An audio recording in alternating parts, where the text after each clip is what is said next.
Uh, Get the old 5 seconds. Tigers forward. We're on. This is Sportscaster.com's Open Mic with Johnny Kane on 760 WJR, featuring sports commentary and stories brought to you by the most compelling rising stars in sports broadcasting. Here's your host, Johnny Kane. Hello, everybody, and welcome to the show. This is Open Mic. I'm Johnny Kane with Sportscaster.com, and if you're listening for the first time, Sportscaster.com is all about providing opportunities for the next generation of aspiring broadcasters, whether that be play-by-play voices, sideline reporters, talk show hosts, podcast hosts, a wide range. And this show offers a chance for these younger voices to be heard right here on WJR. And I can tell you, working in sports at any level, it's highly competitive. And if you listen to sports talk radio or you watch games on TV, you obviously hear and see a wide variety of personalities, some that stand out, some less so. And what we want to explore on tonight's show is how covering sports differs from that of what you'd expect when you watch local or national news, where the expectation of the viewer, for the most part, is objectivity, right? Person comes in, delivers the facts, doesn't editorialize, and then you as the viewer process the information. Now, in today's society, when you watch TV, that's increasingly harder to come by. And I read once that objectivity is a buzzword, but subjectivity is more accurate. Everything's subjective. So what does it look like when you're covering sports? What does the term unbiased really mean when it comes to sports broadcasting? So I think they're, in a general sense, right, you want to deliver the action factually and evenly for both teams. You want to avoid favoritism in language. You don't use terms like we or us. You recognize that national broadcasts, obviously, they serve a neutral audience, not a home crowd that's tailored to one side over another.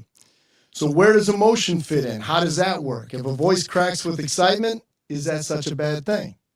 You want emotion to reflect the stakes of the moment, big plays, rivalries, momentum swings, and you highlight the personalities involved, whether that be the coaches involved or the players involved in the game. And emotional calls create memorable Maybe we need to give Gus Johnson a cup of tea or something. We're going to get right into all that call. We got a call from Gus Johnson here coming up momentarily, but emotional calls, which is what Gus had, which we just alluded to, that creates memorable broadcast moments, obviously, that fans share and replay. But when does that line get crossed, right? When does a broadcaster knowingly or unknowingly make it about him or her? So broadcasters like Gus Johnson, they reach the top of the profession because they elevate the drama. They don't just call the game, but not everybody likes a particular style. And I think we all have our favorites, right? Our favorite voices. It's what makes the world work. If we all like the same things, then what's the point of it all, Being the voice of a team, you're a part of that. Players may turn over on a roster, but the voice you hear is that consistent connection to a team. Or if your team regularly plays on the same network, say like Fox Sports, chances are you're going to have the same crew working a lot of the games that involve your favorite team.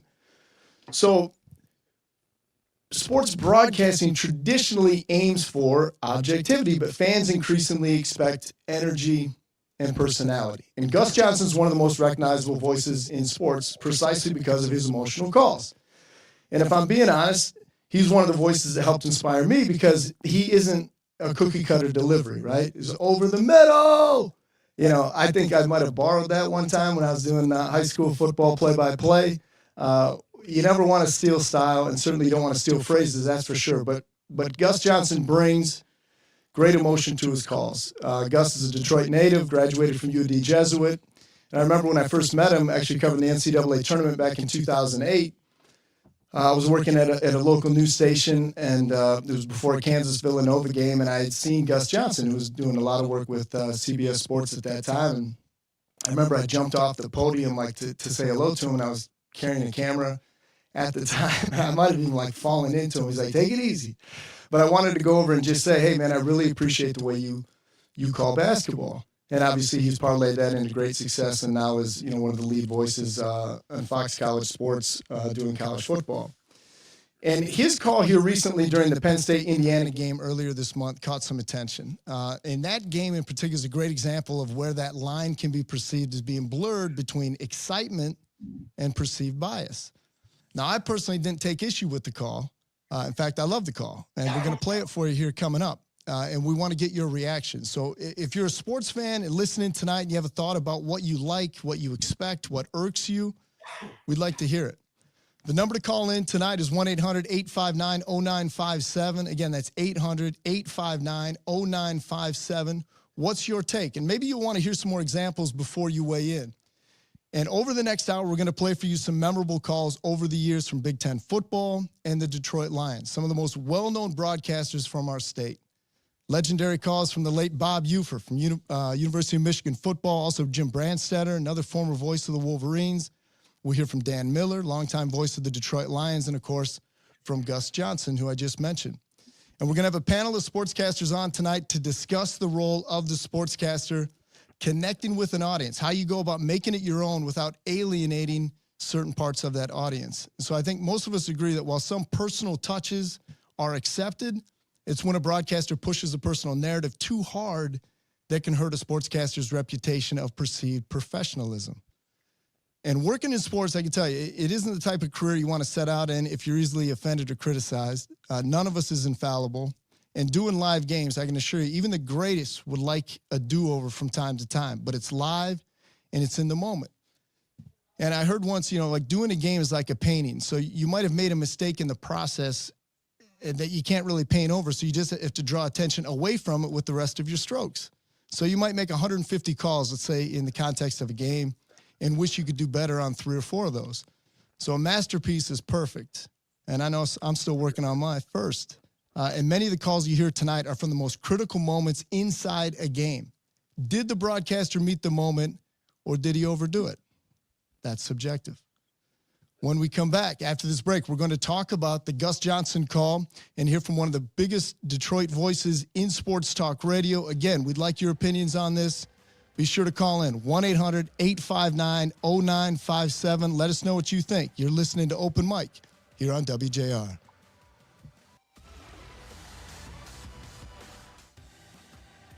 WJR and Sportscaster.com are proud. Fellas? We're here. We're here. Nobody's frozen. We're here. We're ready. We're there. So we need to Wait. if we could take lyric off if possible. Wait, do we go till 8:30 or 9? Just wondering. 9. Okay. So I'll quickly set up the play. We'll go into the play. We'll hear the Gus call, and then I'm going to welcome you guys on before we go to the call. But then we'll hear Gus's reaction, and then we'll start with, obviously, Mr. IU, Cooper, Schoenberg. Easy. And then Carter, and then we'll get into that. Is there anything specific, Carter, you want me to get you to on it? As you get buttoned up? I'm having trouble with this thing. Anything specific? I mean, I think I have to hate on it a little bit, not a lot. So I think you guys just have to react to what I say then. Yeah. I got it. I'll go over the top. We got to be over the top in our reaction to Gus Johnson being over the top. Yeah, good luck with that.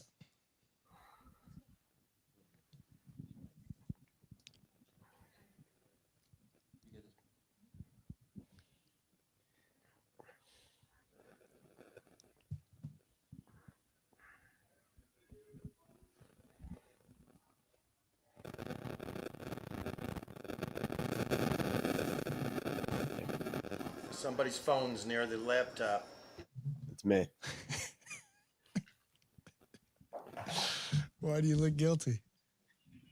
Because he's asked me to stop like 50 times. No, we'll have some fun on this one. I'm scared. I'm scared my hotspot's going to get fucked. Yeah, me too. It's fine. We're in it together, brother.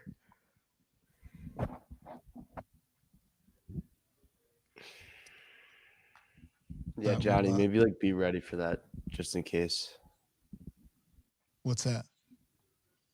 If he Like cuts if one of us out because of cuts his hot spot, Oh, yeah. it's fine. He already had a little test earlier in the show. He'll be fine. Oh.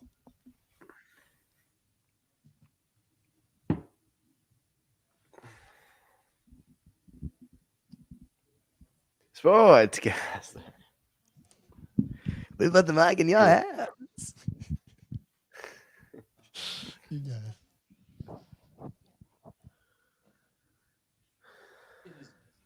WJR. Once again, featuring sports commentary and stories brought to you by the most compelling rising stars in sports broadcasting. Here's Johnny Kane. All right, everybody, welcome back to the show. We are talking about the role of the sports broadcaster and if and when a line is crossed, right? When do we blur what the professionalism of being on the mic and also having the same type of energy, the same type of passion as we as fans are viewing from home. I want to welcome in our sportscaster panelists today, Cooper Schoenberg from Indiana University and Carter Lutz from the University of Miami. Fellas, welcome to the show. It's good to It's a be pleasure. here. Electric and a good topic. Yeah, it We is a missed good you, Johnny. topic. We missed you. It's always good to talk to you guys, and obviously, Cooper, you specifically in this case, because in this segment, I want to talk about one of the plays involving your school, soon to be your alma mater, assuming you're still on track to graduate, which by all accounts, I think you are. I want to take you back to November. He's not lying either. Well, we don't have enough time in this segment to get there, but we're all pulling for you, I can tell you that. November 8th, second-ranked Indiana Hoosiers, 9-0, head into Happy Valley to face Penn State. Indiana heavily favored in that game. However, the Hoosiers found themselves on the ropes. Late game situation. Fox Sports had the call of that game. Joel Klatt, Gus Johnson, Jenny Taft doing that game. And as that game, the crescendo toward the end, the comeback efforts from Indiana, it was absolute theater. And I want you to listen to, this was the final play or the go-ahead touchdown scored by Indiana. Here's Gus Johnson on the call. Mendoza in trouble. It's out. Touchdown! Wow! A wild call play. Unbelievable. Give him the Heisman Trophy now. Did he get his foot down? The ruling of the touchdown is under review. It's All right, so that was Gus Johnson. You heard Joel Klatt on the back end. Reliving that moment, okay, Indiana comes back to win. They win at 27-14. They keep their national championship hopes alive. They keep the perfect season intact. Kurt Signetti, entire Hoosier Nation fired up about it. Cooper, you were right there on camp. I mean, obviously the game was played in Happy Valley, but you're on campus there in Bloomington, Indiana. Just give me a sense of, I don't know if you could hear that particular call from where you were watching, but what is your reaction to Gus Johnson's call of that play? You know, in the moment, could not hear a single thing. The watch party, if you will, inside the bar was an electric atmosphere. Didn't get anything from the TV, nothing. But, after I'm getting all these texts, because a lot of my friends, if they graduated last year, they're a year younger, they know what I like to do. They know I'm taking the sports broadcasting path. And so they ask me, they're like, this is our team. This is your guy, because I'm very outspoken about loving Gus Johnson. I think he's the best at what he does. And they're like, do you honestly think that this is a good call? Unbiased, do you think that this is a good call? Me personally, what I think he did, and again, you mentioned it. I think he even has said that he's grown up a Michigan fan. He's from the Detroit area, went to U of D. He's by all means, he is not a diehard Indiana Hoosier fan, like a Pat McAfee or someone else's. So his call to me is unbiased because he's not a diehard fan. I think what he knows, being a sports aficionado, is this is a team that has been around for 138 years. That has never had anything to root for in 137 years. Granted, last year, a little team of destiny.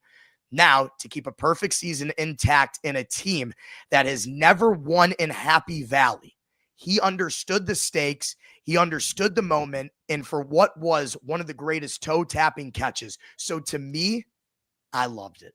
I think he was so excited, not only because he was so fortunate and blessed to be able to call such a magnificent play, but to be able to call such a historic play for such a, an historic school, a historically bad school that is, this newfound, top dog.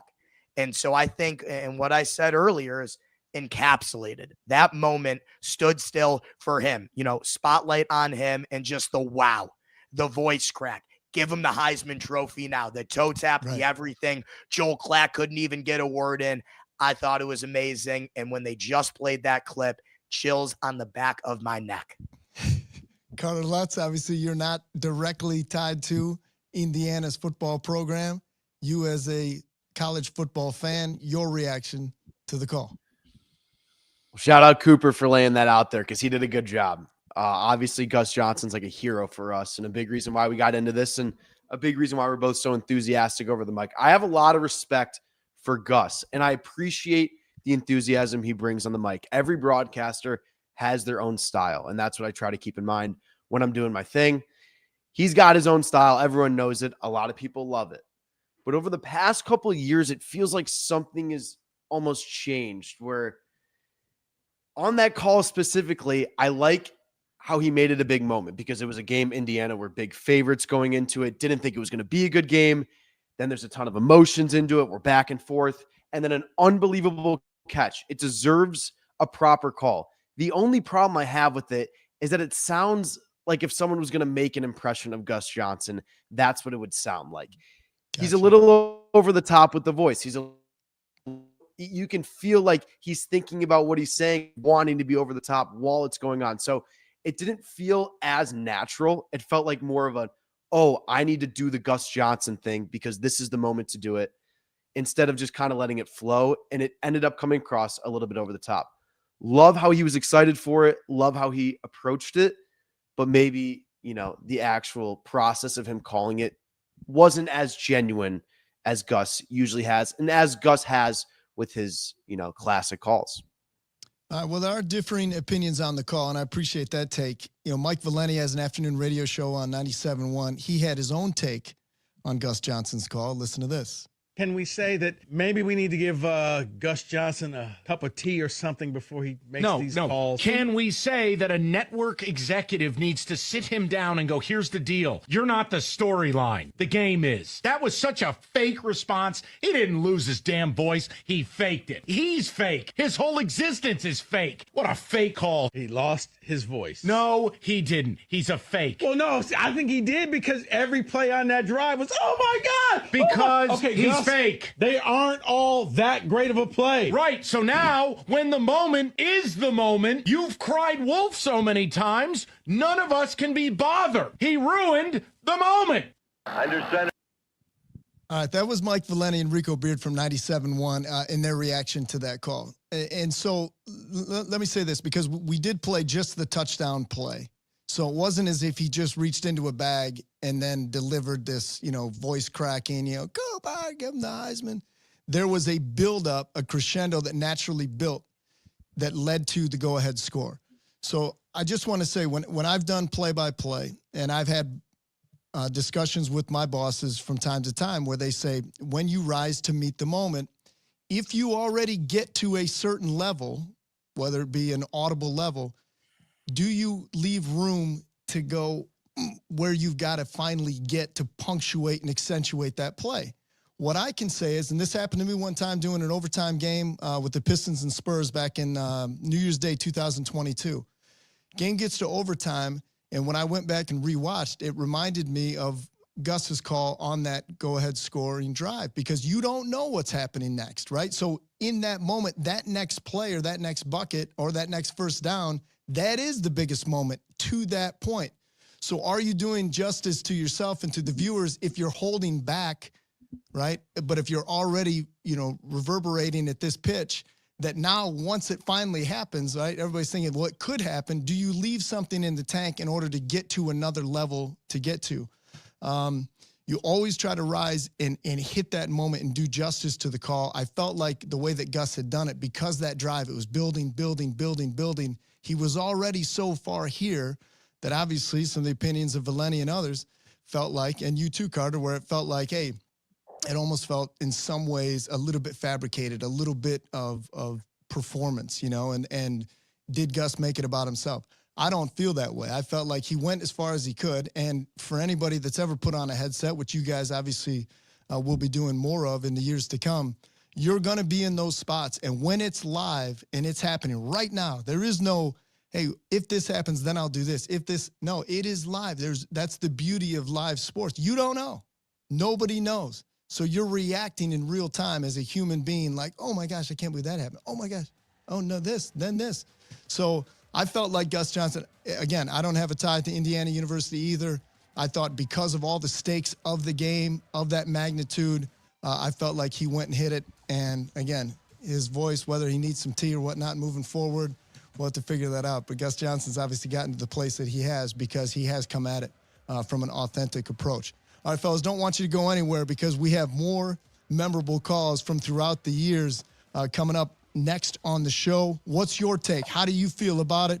Call us, 1-800-859-0957. Again, 800-859-0957. You're listening to Open Mic here on WJR. Cashback is not available on gas in New Jersey and Wisconsin. Susan, I'm sorry I'm late. Traffic is terrible. Hi, guys. Marky. Goofy, your voice. You have the voice of an angel. I had never even. Not so much the background for it, though. You got to get Johnny's. Do you like this? No, this is whimsical. I like this. The shades in the background aren't doing you justice. You got to get the official background that Johnny Kane's rocking with. Oh yeah. Hey, great discussion though, guys. I'm in the shower shaving to get ready to go out, and you guys are This is a good hype up for you. Yes, keep doing your guys' thing. What a life. What's your phone? Come on. I never even heard that Valenti thing. Like what? I'd never heard. I didn't even hear him say that. Yeah, that's ridiculous. We had to cut it down, but it's like though. It's like if I was gonna add something, I was just gonna say like what's going like. Bro, there's kind of felt like it got away from him. Like it was just like I've never seen him like that bad, like that. Gus Johnson. Here's the thing, though. Like for him to say he's like faking it, like you're not faking an unbelievable call in Beaver Stadium. Like every broadcaster's a faker. Like I don't like that. I know. Yeah, I know. But yeah, but I the don't like build that up. answer from The build up was though like Charlie Becker with an unbelievable Moss right before that, and then you get the toe tapping touchdown. Like I don't know what Valenti thinks he is. I do remember though last year that Jack Sawyer play against Michigan, Gus went nuts. Like we've been seeing it. Yeah. The senior intercepted. Yeah. It's gone the other way. He's bizarre. That's it. Senior. It's a good game right now. How about Sawyer's scoop and score against Texas? I was at that game. Yeah. Really? Ohio State to the national championship against Marcus Freeman and the Fighting Irish. All right, so our next play, this is the Jim Brandstetter call.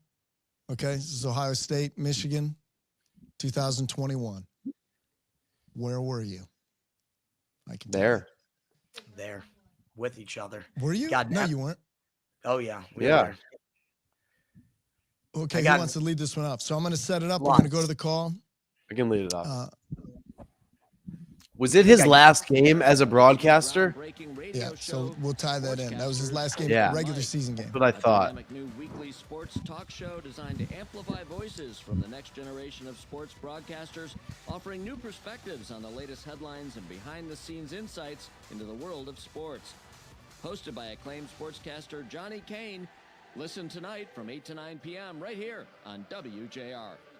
We're Michigan slip and fall lawyers, and we fight negligence. Negligence that leads to needless injury. We're still on Michigan commercial. Slip and Fall Lawyers has handled hundreds of slip and fall cases. got the Contact us now at falllaw.com and get your free consultation. That's falllaw.com.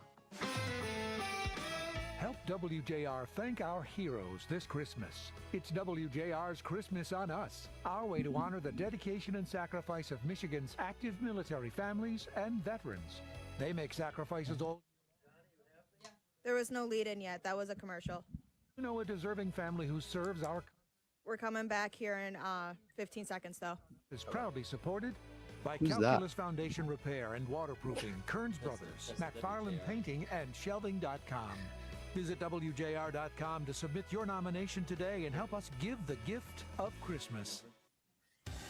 Welcome back to Sportscaster.com's Open Mic with Johnny Kane. Here we go. JR. Once again, featuring sports commentary and stories brought to you by the most compelling rising stars in sports broadcasting. Here's Johnny Kane. It is known simply as the game. Ohio State, Michigan. Final game of the regular season for both schools. Final Saturday in November. This year it falls on November the 29th, 10 days from now. But I want to take you back to 2021.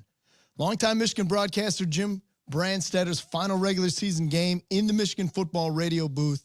Here's his call from Learfield Sports of Ohio State's late turnover on downs when number 2 Michigan beat number 6 Ohio State at the Big House, which ended an 8-game losing streak in this rivalry. It's caught by Olave, but it's 5 yards short of the first down. That'll do it. Under a minute to play. Ladies and gentlemen, Wolverine Nation, the long drought is over. Ohio State is vanquished. The Wolverines are going to win this one.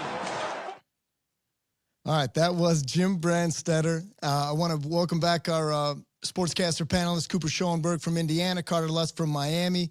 Again, that was Brandstetter's final Michigan game, regular season game in the booth. Obviously, his love for the program is genuine. Played football for the university from 69 to 71. And he'd been a broadcaster in the Michigan program from 1979 up through that 2021 season. So the difference there is obviously he works for the school, and he is the voice of the Wolverines. Firing out the Ohio State is vanquished.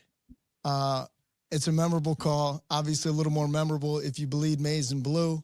Carter Lutz, your reaction to that call, knowing that it came from a source of a Jim Brandstetter as opposed to, in our previous segment, Gus Johnson on a national network. Well, it's a terrific call as the lead play-by-play man for the University of Michigan. And I think this is a really good conversation, a good clip to analyze, especially for sportscasters and for young and upcoming sportscasters. What I'm looking for personally in a home broadcaster, if I'm listening to Dan Miller for the Lions, if I'm listening to Michigan basketball, whatever it is, I'm looking for detail and I'm looking for them not to be fake. Because the one thing that a home broadcaster isn't going to do is they're not going to fake out their fans, no matter what they say. And that's the majority of listeners. And details, stuff like in college football, like recruits playing and guys who have been with the program for a long time and whatnot. Mm-hmm. So for him, what kind of call is he supposed to make? Because the odds are that there aren't really any Ohio State fans listening.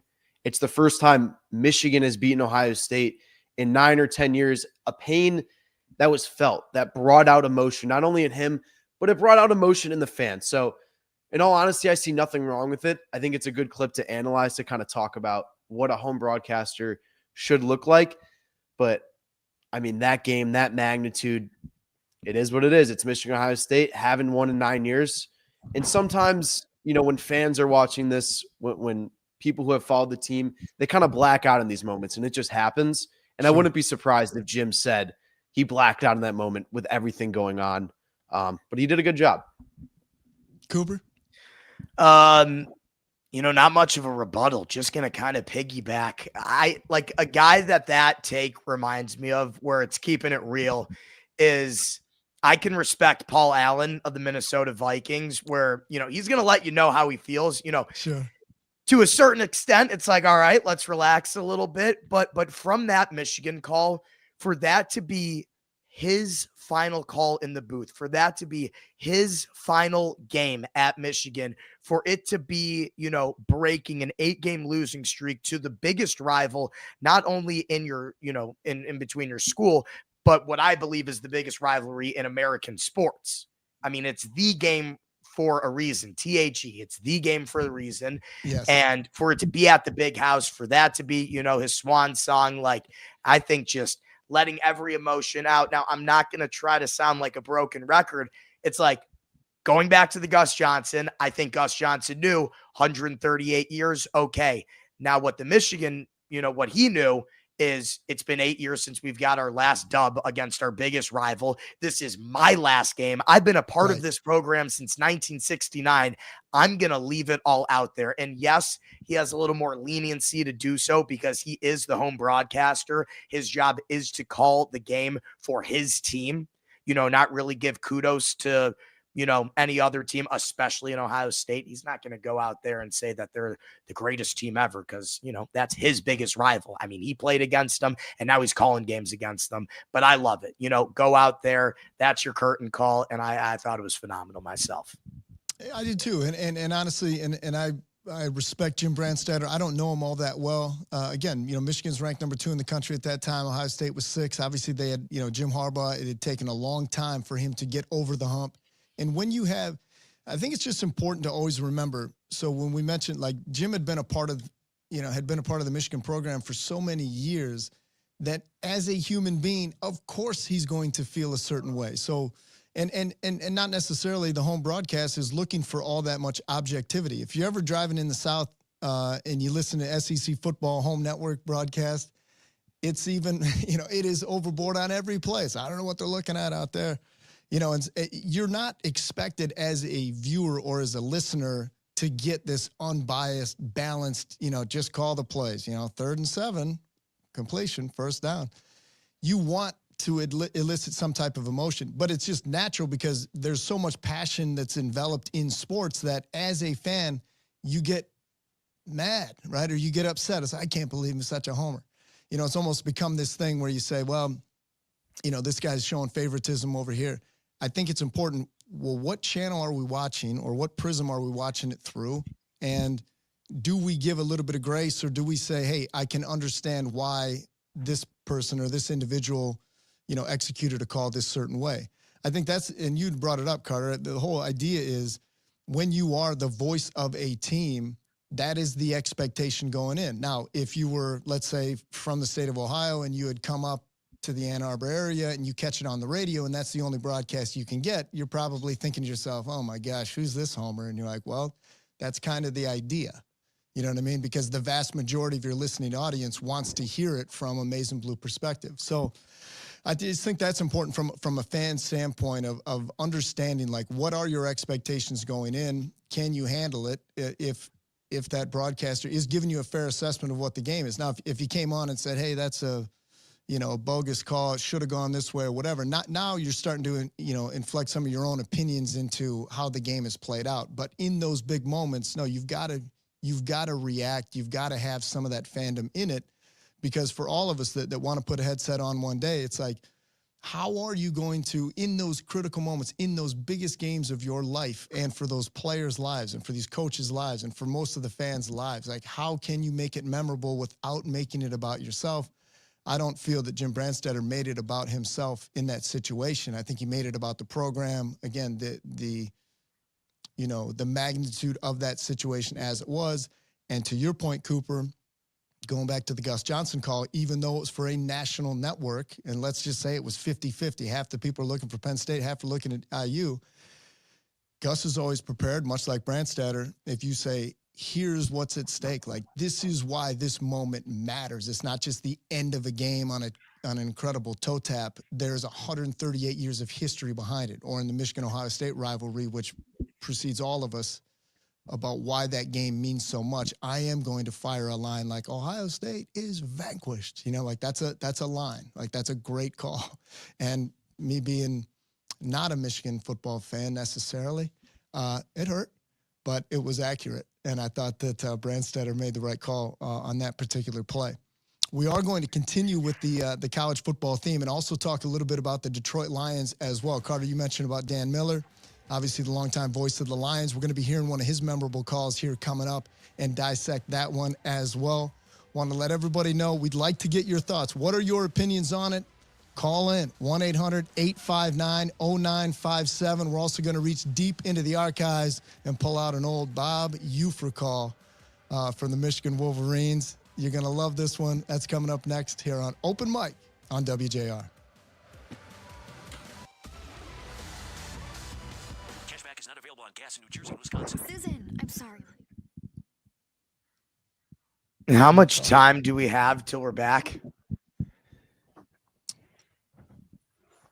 Because I'm gonna run and get a water.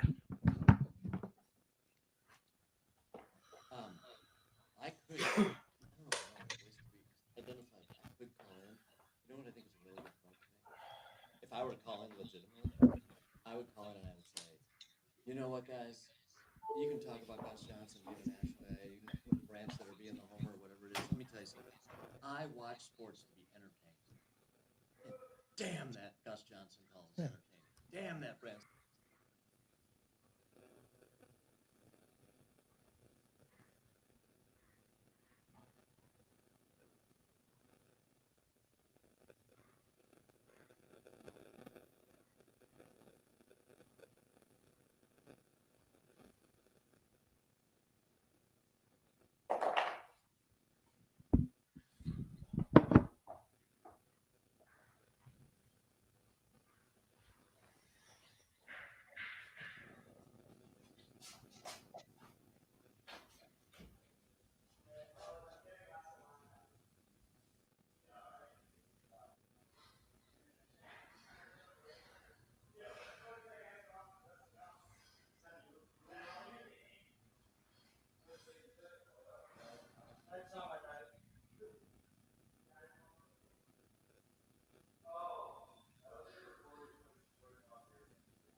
He's a good guy.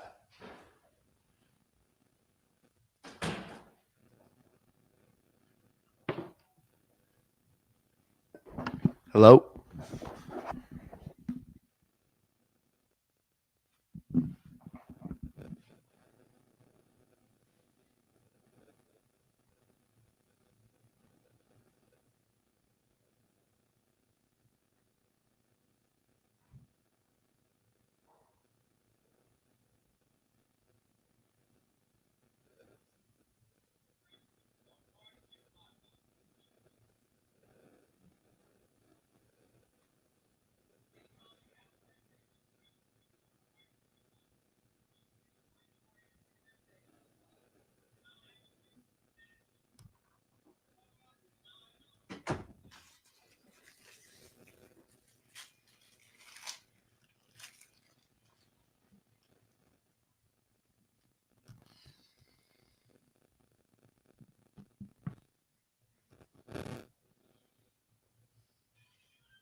The Bills visit the Texans at 7:30 p.m.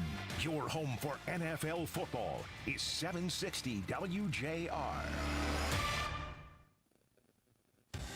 Welcome back to Sportscaster.com's Open Mic with Johnny Kane on WJR. Once again, featuring sports commentary and stories brought to you by the most compelling rising stars in sports broadcasting. Here's Johnny Kane. Welcome back, everybody. We've been discussing the role of a broadcaster in calling big moments and big games. You know, what is the right approach? What do you prefer as a listener or a viewer? Our panelists tonight from the Sportscaster program, Carter Lutz from the University of Miami and Cooper Schoenberg from Indiana University. And I think, you know, the traditional view is that, you know, sportscasters by and large should remain impartial and provide objective commentary and analysis, right? Let the audience enjoy the game without their personal biases impact or influence the broadcast. However, are we not here to be entertained? Isn't that the essence of why you tune in? If sports is your escape on a weekend or on a weeknight, the idea is, how do you entertain me for, say, a 3-hour baseball game or a 2.5-hour NBA game or a 3-hour football game? That's got to be part of it. And obviously part of that, you know, is laid at the feet of the broadcasters who are calling that game. So I want to play another clip, fellas, from the NFL. This is Dan Miller, friend of the show. This is from December 22nd. Lions, Jets. Okay, I'm going to set the scene. Lions are trailing 17-13, under 2 minutes to play. They're facing 4th and 1. Dan Miller, take it away. Goff's going to throw it. Back and looking. Throws wide open left side.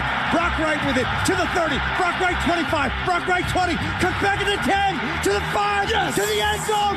Touchdown Detroit Lions. Oh my. 51 yards. Goff to Brock Wright. And the Lions are back in front. That was Dan Miller, right? 51-yard touchdown pass from Goff to Wright. Game-winning play. Lions win it 20-17. Again, trailing inside 2 minutes to go. He's been the radio voice of the Lions since 2005. So he's seen some things, including, I even hate to mention it, but the 0-16 season in 2008. So much like we were talking about with Jim Brandstatter before, his ties to the University of Michigan, why that call when they finally vanquished Ohio State in 2021. Now you hear Dan Miller watching this Lions rise that has continued to show that rise. So it means something to him. It means something to fans. It was a genuine emotional reaction in my mind. And, of course, they had the Snoop cam. You can see Dan, losing his marbles on that call. You guys are both Detroit Lions fans. Your reaction to that, the voice of the Lions in a critical moment.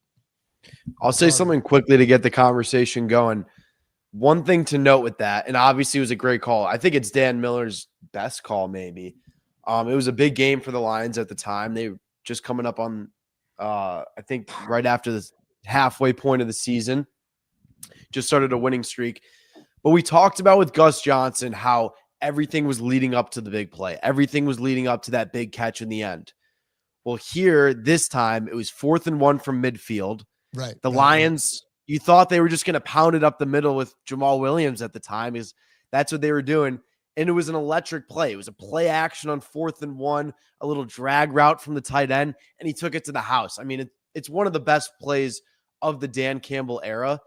And for him to be screaming, shouting like that, again, he didn't have the lead up to it. It all just kind of went at him, and I think he did a great job with it.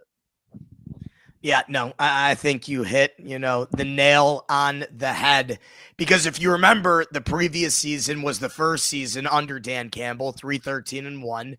Then you build some momentum, you get some hype around these guys, and you have Hard Knocks coming to town. And, obviously biased, but I think a lot of people would agree a phenomenal Hard Knocks, where that famous clip of Jamal Williams getting pissed off because he knows how much he loved this team. He knows how much everybody cared, from, the front office to the coaches to the players. It was really a team effort, and they didn't start the way anybody wanted them to. Fans are like, all right, here we go. Bags over the heads, sell the team forwards, just another horrendous season. But then they build some momentum and they go on a little bit of a winning streak. And just what you said, Carter, instead of running it up the middle, that was the start of Dan the gambling man. A little drag route out to the left, throw it there, down the sideline, go into MetLife and take what is yours. And I just think that call mixed with that play was so perfect, and it carried on throughout the rest of the season. Obviously, what a heartbreaking loss to the Bills on Thanksgiving. A couple tough ones down the line. Had one unbelievable win that set up that next 12-5 season in Green Bay to close it out and to knock off, your in-division rival. But I think that call by Dan Campbell is something special. Yeah, Lutz? One quick thing, you kind of mentioned it got everyone excited. It did at the time, because the team was slowly on the rise after starting 1-6, and they put a couple wins together, and people were like, is this real? Is this not? But when the Lions dropped the play on top and Dan Miller calling it on the bottom and him getting into it, I remember like all of us and our friends like posting it on our stories, like, we're back in this thing. We're even fighting for the playoffs. So calls like that can make a city fall in love with a voice. And with Dan Miller, everyone knows the voice. It's very familiar. But now that the Lions are playing better, now that they're a legit franchise, it was almost the start of it, like Cooper mentioned. Well, and hopefully Dan Miller's going to have more memorable calls here coming up. I do want to move on to our next one, because this is a classic call. Okay, Bob Ufer, for those that love Michigan football, he called it for 36 years, starting in 1945, beloved in Ann Arbor and across the great state of Michigan. I want to set up this play. Game tied 21-21. This is 1979, Michigan, Indiana, at the Big House. John Wangler to Anthony Carter, one of the all-time great calls from Bob Ufer. Wolverines at the 45-yard line. Here is that call. Under center is Wangler at the 45. He goes back. He's looking for a receiver. He throws downfield to Carter. Carter has it. Carter is down. Carter scores.